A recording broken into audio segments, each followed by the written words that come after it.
A very sad day for Indian football and काफ़ी दिन से मैटर चल रहा था सुप्रीम कोर्ट में, और कभी पॉजिटिव न्यूज़ आती थी, कभी नेगेटिव न्यूज़ आती थी, लेकिन ये बात जहन में थी हमेशा कि हो सकता है हम बैन हो जाए।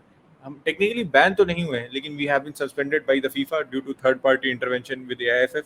अब ऐसा नहीं है गाड़ी पूरी थम गई, यहाँ पे कुछ रिकोर्स अवेलेबल है हमारे पास, एंड हो सकता है जो वर्ल्ड कप होना था वो भी हो जाए, तो उसके बारे में भी आज बात करेंगे। And other than that, Liverpool वाला मैच था तो उसके बारे में थोड़ा सा फोकस करेंगे, and new day and new link and new potential signing for Manchester United was. So बिना टाइम खराब के शुरू करते हैं. This video is brought to you by the OneFootball app. If you haven't heard about the OneFootball app, it is the best app for any sort of transfer news or match news which you need on a daily basis. Whichever league is going on, you can always keep yourself updated on the OneFootball app as well as the latest transfers.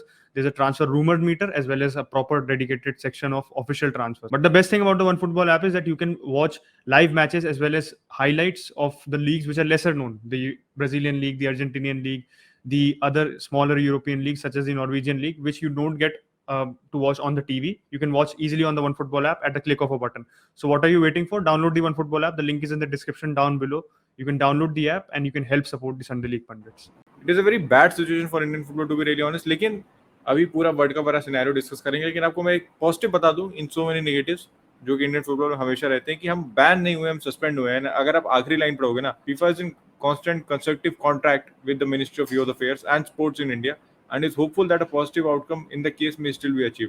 तो पूरी गाड़ी अभी पूरी तरीके से खराब नहीं हुई है। There is still a possibility कि भाई हम एशिया कप में खेलेंगे, and there is still a possibility that we can host the under 17 women's world cup boys. तो मेन दिक्कत इस पूरी सिचुएशन में यही आई है जो पहले भी चल रही थी, जो हमारे को एक तरीके से वार्निंग दी थी फीफा ने कि थर्ड पार्टी इन्फ्लुएंस मना करती है फीफा कि खाली आपकी भाई एक नेशनल एसोसिएशन है जो आपकी एआईएफएफ है, वो ही डिसीजन मेकिंग कर सकती है, वो ही इलेक्शन करा सकती है, वो ही लीग करा सकती है, वो सब डिसीजन मेकिंग उसके साथ है। तो जो सुप्रीम कोर्ट ने कमिटी ऑफ एडमिनिस्ट्रेटर्स बोली थी, तभी जब आपको याद होगा एक पैनल बनाया गया था, एक एक्सपर्ट पैनल बनाया गया जिसमें रंजीत बजाज सर और जयदीप बासु सर थे, तो उसको तुरंत फीफा ने खारिज कर दिया था, बोल दिया था कि भाई ये थर्ड पार्टी इन्फ्लुएंस है, आप इसको नहीं बना सकते, they can not give any sort of advice, ना वो डिसीजन ले सकते हैं।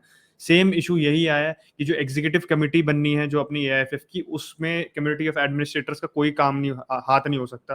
तो एक बात अच्छी है कि सुप्रीम कोर्ट ने जो अभी अपना ऑर्डर निकाला था कुछ दिन पहले, उसमें उन्होंने बोला था कि अगर कुछ भी ऑब्स्ट्रक्शन आता है, वर्ल्ड कप नहीं होना, हमारा मेन ऑब्जेक्टिव है कि smoothly FIFA under 17 women's world cup हो जाए, उसको कराने के लिए एनीथिंग विच इज पॉसिबल वो करेंगे। तो जो भी इसमें लीगल प्रॉब्लम आई है, हमारा मतलब ये अच्छी बात है कि जुडिशरी है जो अच्छा उस पर प्रोएक्टिव है, उस पर एक्ट करने को तैयार है, और वो ये नहीं चाहते कि हम बैन हो जाए या हमारा ये बेसिकली सिचुएशन और खराब हो जाए। सस्पेंड हुए हैं, अभी बात चल रही है क्योंकि कांस्टेंट कांटेक्ट है ministry of youth affairs and sports के साथ, तो हमारे पास एक ये है कि अभी FIFA still communicating with us, उन्होंने कोई हार्ड लाइन डिसीजन नहीं दिया है। और मुझे लगता है यार देखो, बैन तो नहीं होंगे, to be really honest we are such a big nation, इतनी हमारे पास पकड़ होनी चाहिए कि हम फीफा में बैन ना करें, एंड होपफुली जो डेडलाइन है उसके पहले चीजें सॉर्ट हो जाए। बस उम्मीद लगा सकते हैं कि भाई हम बैन ना हो। Let's see what happens, keep your fingers crossed and भाई प्रे फॉर इंडियन फुटबॉल।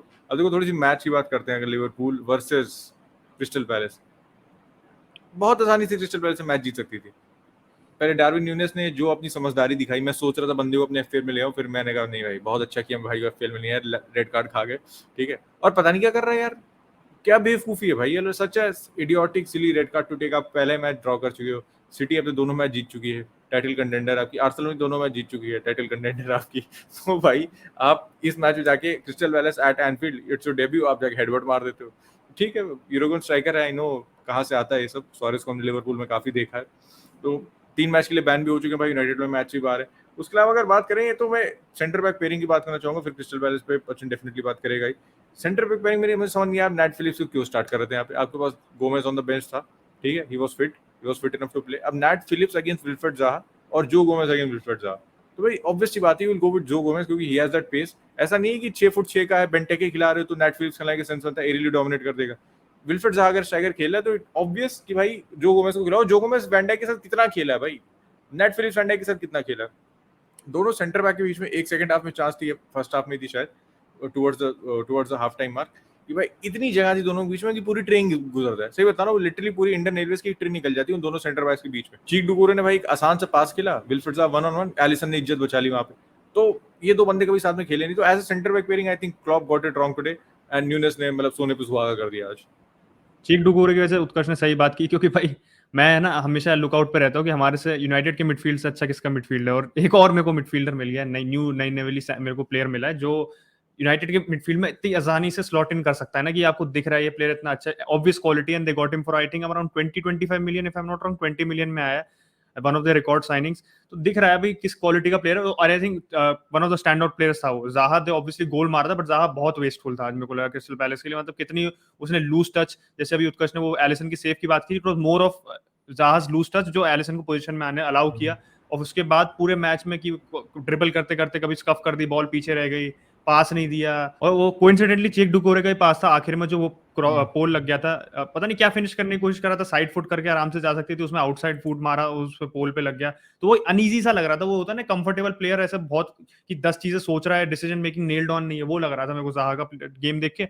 बाकी उसके अलावा क्रिस्टल पैलेस, जैसे उत्कर्ष ने कहा, आराम से मैच जीत सकती थी, क्योंकि रेड कार्ड से पहले भी देखो लिवरपूल के पास, मेरे को ऐसा लगता है जब Liverpool when they are not, you know, everything is not going to plan, या आप इतना फ्लूइडली नहीं खेल रहे ना, फिर उनका क्रॉसिंग गेम बहुत ज्यादा हो जाता है, एंड अननेसेसरीली क्रॉसिंग कर रहे थे। जैसे नूनियस के साथ भी देखो, नूनियस को 2 अच्छी बॉल भी दी थी, but Nunez was not able to मतलब कनेक्ट बिल्कुल भी। एक बॉल उसने स्कफ कर दी थी, एक उसने ऊपर उड़ा दी थी साइड फुट वॉली, तो नूनियस ऑफ द गेम था ही बिल्कुल, और फिर उसका बहुत स्कूल बॉय एरर सा था वो reacting the way he did. तो Liverpool actually are lucky to get a draw, but आखिर में जो गोल मारा लुइस डियाज का बहुत अच्छा फिनिश था, मतलब वो पूरा that is all Luis Diaz that saved Liverpool. उसके अलावा भी अच्छा प्रेशर लगाया, उनकी मेंटालिटी हमारे को दिखी कि जिस हिसाब से लिवरपूल ने मेंटालिटी दिखाई 10 मैन पे जाने के बाद भी, ऐसा नहीं कि आप डिफेंसिव खेलने लगे, you played for a draw, they went for it. But वो ये कि जब थोड़ा सा लिवरपूल पे प्रेशर आ जाता है, जब कभी कभार क्लूलेस हो जाती है, जैसे मुझे पिछले सीजन याद है जब आर्सेनल के अगेंस्ट, आर्सेनल जब 10 मैन डाउन हुई थी लिवरपूल के खिलाफ, तो Liverpool they put the all the pressure on Arsenal, but मुझे लगता है एक पॉइंट के बाद वो बहुत ज्यादा थोड़े प्रेडिक्टेबल हो जाते हैं, they are easier to defend against in that respect, क्योंकि फिर वही crossing crossing crossing, and if that doesn't work, अगर आपका वही एक पिन पॉइंट क्रॉस नहीं आता कभी बार, तो then your game becomes completely loose. तो वही हुआ लिवरपूल के साथ, I think that's why they ultimately suffered today. तो जैसे मैंने पहले ही कहा, हम 4 पॉइंट आगे हो चुके दोनों टाइटल कंटेंडर लिवरपूल से। देखते हैं लिवरपूल कैसे कैचअप करेगी। वैसे एम्बिशन की बात करें तो मेरे ध्यान में एक ही क्लब आता है, that is Manchester United boys. आज एक और नया दिन है और यूनाइटेड एक और नई साइनिंग से लिंक हो रही है, मैटियस क्विना से लिंक हो रही है। देखो मुझे समझ में आता है मैटियस क्विना से क्यों लिंक हो रहे हो, उसके नंबर्स देखो, उसका गेम देखो, तो फिट इन तो हो जाएगा वो, ठीक है, लेकिन 50 मिलियन फॉर अ प्लेयर जो आपके ट्रांसफर टारगेट से मेरे हिसाब से तो नहीं था, उस पर क्या थॉट्स है भाई? नहीं, ट्रांसफर टारगेट्स में तो नहीं था अभी इस पॉइंट ऑफ टाइम पे। Any player except De Jong was never in our transfer target. De Jong में तो टेन हैग का लॉन्ग स्टैंडिंग इंटरेस्ट था, तो हमें पता है कि भाई उसे साइन करना चाहता है, बट और भी कोई प्लेयर पूरी समर इससे कोई भी लिंक नहीं आई है। Now we have been in talks with him in the past few days, और ये भी रिपोर्ट आई थी कि इस हफ्ते हमारे United will sign up at least 2 players, इसमें से रैबियो तो एक हो गई, एंड सेकंड प्लेयर कौन होगा, क्योंकि गैक्पो की बात आ रही थी, इस हफ्ते गैक्पो हो नहीं पाएगा, क्योंकि Gakpo is going to be playing in the वो चैंपियंस लीग जो हमारा उसका क्वालिफायर रेंजर्स के साथ, तो उसमें खेल रहा होगा, तो वो गैक्पो तो इस हफ्ते आ नहीं पाएगा। बचा आपका मैटियस कुन्या। मैटियस कुन्या देखो बिल्कुल कोई लिंक नहीं थी इन टर्म्स ऑफ भाई profile, one of the best pressing forwards in Europe, ये वाली बात है उसके साथ कि वो सेकंड स्ट्राइकर भी खेल सकता है, वो थोड़ा नंबर 10 वाले होल में भी खेल सकता है, बहुत वर्सेटाइल प्लेयर है, बहुत मतलब प्रेसिंग नंबर्स उसके अच्छे, उसकी क्रिएटिविटी अच्छी है। स्ट्राइकर की तरह वो आपको गोल आउटपुट उतना नहीं देता जितना आप एक्सपेक्ट करोगे from a proper striker, but वो आपको ये है कि आपको सिस्टम प्लेयर बहुत अच्छा बैठेगा वो यूनाइटेड के, अगर वो यूनाइटेड लाना चाहती है, क्योंकि वो ये कि टेन हैग का दिख रहा है कि he wants his players to press and be proactive. बार-बार कहा है उसने, एक प्रेस कॉन्फ्रेंस में नहीं, मल्टीपल प्रेस कॉन्फ्रेंसेस में कहा है, तो the signing make sense, but दिक्कत ये है कि आप 25-50 मिलियन में अनप्लान्ड साइनिंग कर रहे हो, if it goes wrong it's hard to move on the player, that is the problem with me, कि आप अगर महंगा प्लेयर ला रहे हो उसको वेजेस आप ऑब्वियसली डिसेंट वेजेस दोगे, एंड इस वेजेस को मूव ऑन करना मुश्किल होता है, बट इस समय अभी हमारे को प्रॉब्लम फिक्स करनी है, फ्यूचर प्रॉब्लम के बारे में नहीं सोच रहा, तो आई थिंक मैटियस कुन्या सही साइनिंग होगी। एक और वो क्लैडजिच से भी हम लिंक हो रहे थे, क्लैडजिच का भी अभी थोड़ी रिसेंट डेज में आई है कि भाई he is interested in coming to United, वो आना चाहता है, और उसकी एज भी इस समय उसे लग रहा है राइट है, it's the right move for him. 25-26 का है, 6 फुट 7 का, तो मैं आपको लोगों को बता ही चुका हूँ, लेफ्ट फुटेड एज वेल, तो उसके साथ वो भी, इसके साथ ये अच्छी चीज है कि वो pressing striker, blocking, defensive part of the game उसका अच्छा है, कैरिंग भी अच्छी है उसकी, पासिंग क्रिएटिविटी भी, लिंकअप अच्छा है उसका। आई एम नॉट सेइंग बहुत ज्यादा पासेस वो असिस्ट करता है, बट अपने साइज के हिसाब से ही इज नॉट अ प्लेयर जो बस खाली एक टारगेट मैन की तरह है, वो एक वेल राउंडेड फॉरवर्ड है जो टेन हैग को इस समय चाहिए। एंड आई थिंक जो ये फॉरवर्ड की स्पेकुलेशन बढ़ रहा है ना इतने रिसेंट दिनों में, it could be pointing towards Ronaldo may be leaving, और रोनाल्डो का हमें पता ही न्यूज आ रही है कि भाई अलग से लंच कर रहे हैं कैंटीन में, Ronaldo is angry with how the training is going on, तो quality of reporting which we are getting is, मुझे पता नहीं इसके बारे में, बट टॉप नॉच। और ये भी आया कि भाई कि टेन हैग का जो स्टांस था रोनाल्डो पे वो बदल गया कुछ रीसेंट डेज में, after he had Ronaldo back from pre season में तो था नहीं रोनाल्डो जब से आया है, सीइंग उसका जो खुद का मूड है और उसका जो बेसिकली ट्रेनिंग में देखा, ड्रेसिंग रूम में जो उसका माहौल रहा है रोनाल्डो को लेके, तो he has apparently change stance, उसको बेचने को ओपन है। ऑब्वियसली प्रेस कॉन्फ्रेंस में वो ये कहेगा नहीं, जो मतलब कुछ लोग सोच रहे हैं कि वो प्रेस कॉन्फ्रेंस में he is saying if his stance is that he is not going to sell, तो he is not going to cell.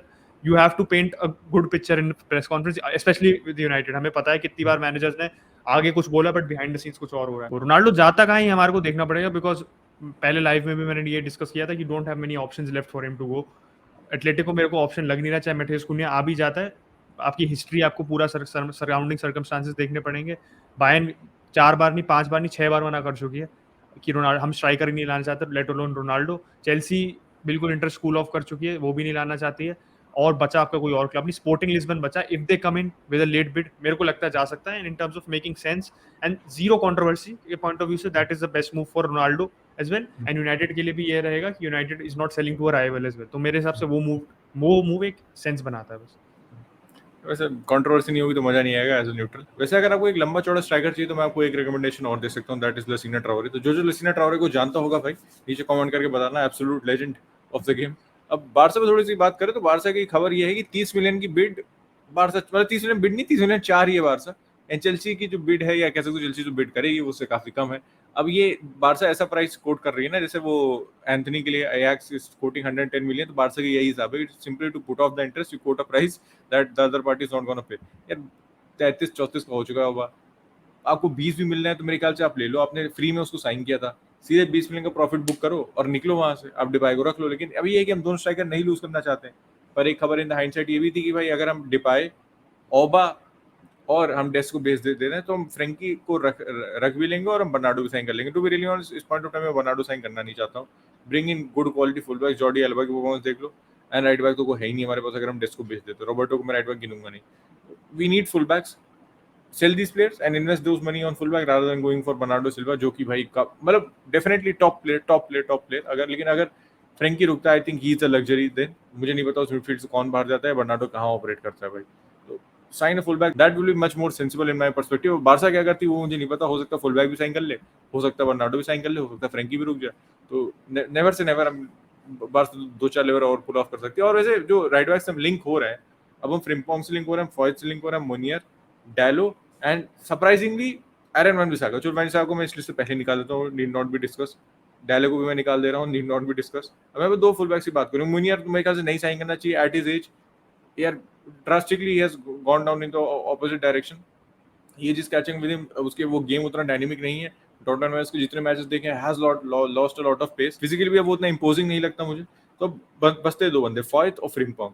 अब देखो मैंने फॉयत को ज्यादा देखा एज कम्पेयर टू फ्रिम्पोंग, लेकिन फ्रिम्पोंग का ये है कि उसका ऑफेंसिव आउटपुट बेटर है, फॉयत का डिफेंसिव आउटपुट बेटर है। फॉयत का जो प्राइस कोटेड आ रहा है दैट इज अराउंड 25, फ्रिम्पोंग के लिए एज सच कोई प्राइस है नहीं। लेकिन फ्रिम्पोंग का ये है कि Frimpong is a much more dynamic player भाई, थोड़ी उसकी he has a lot more pace about him, is a little more versatile than Foyth. Foyth भी वर्सेटाइल है वैसे, he can play centre back and right back. अब Frimpong आपको right back खेल सकता है, राइट विंग बैक या right winger भी खिला सकते हो। राइट विंगर तो शायद कभी खिलाए ना उसको, इतने नंबर है हमारे पास वहाँ पे। तो देखते हैं आपका क्या ख्याल है। मेरे ख्याल से यार अगर ट्रस्टेड की बात करो तो भाई obviously Foyth makes more sense at 25 million, मेरे ख्याल से बहुत अच्छी डील है वो।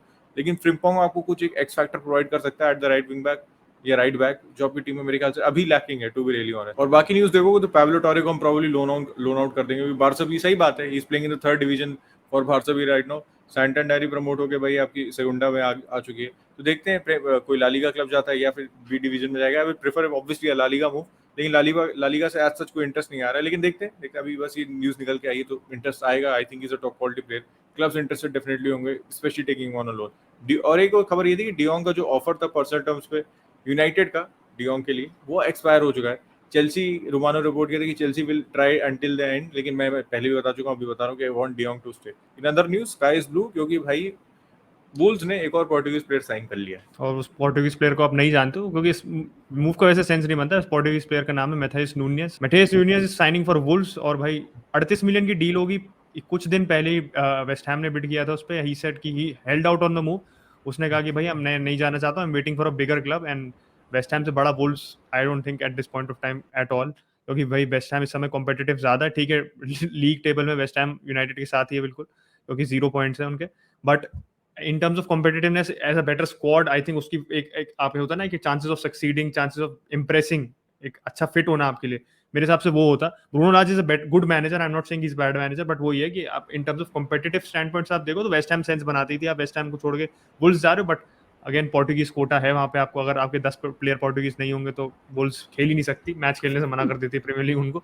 तो ये कोटा वो पूरा कर रहे हैं। गोंसालो गुएडेस के बाद मैथाइस नुनेज को लेके आए, it's a very good signing regardless, क्योंकि भाई सिटी इससे लिंक हो रही थी, Guardiola also spoke very highly of him, बहुत उसको अच्छे से, बहुत फैंसीड प्लेयर है इन टर्म्स ऑफ जो उसकी स्किल सेट है, he can really push and become a world class player, but क्या Wolves is the right destination वो हमारे को देखना पड़ेगा, क्योंकि रूबन नेवेस के साथ भी सेम केस था and he has been at Wolves for a long time and ना उसको मूव मिला है ना कुछ हुआ है, ज्यादा प्रोग्रेस भी नहीं हुआ है, तो देखते क्या होता है भाई इसके साथ। देखो भाई, पैसा आता जाता रहेगा, बड़े क्लब आते जाते रहेंगे, लेकिन जो घर वाली फीलिंग होती है वो आप मिस नहीं करना चाहते, इसलिए भाई वुल्स गए तो मैं बिल्कुल जस्टिफाइड हूँ। और भाई इसी के साथ इस वीडियो को रैप अप करते हैं। अगर आप संडे लीग पंडित्स पे नए हो तो please hit a like on this video, channel को सब्सक्राइब कर दो, बेल आइकन दबा दो। मैं रोज बोलता हूँ, कोई करता नहीं है, तो भाई कर देना याद से, and will catch you tomorrow.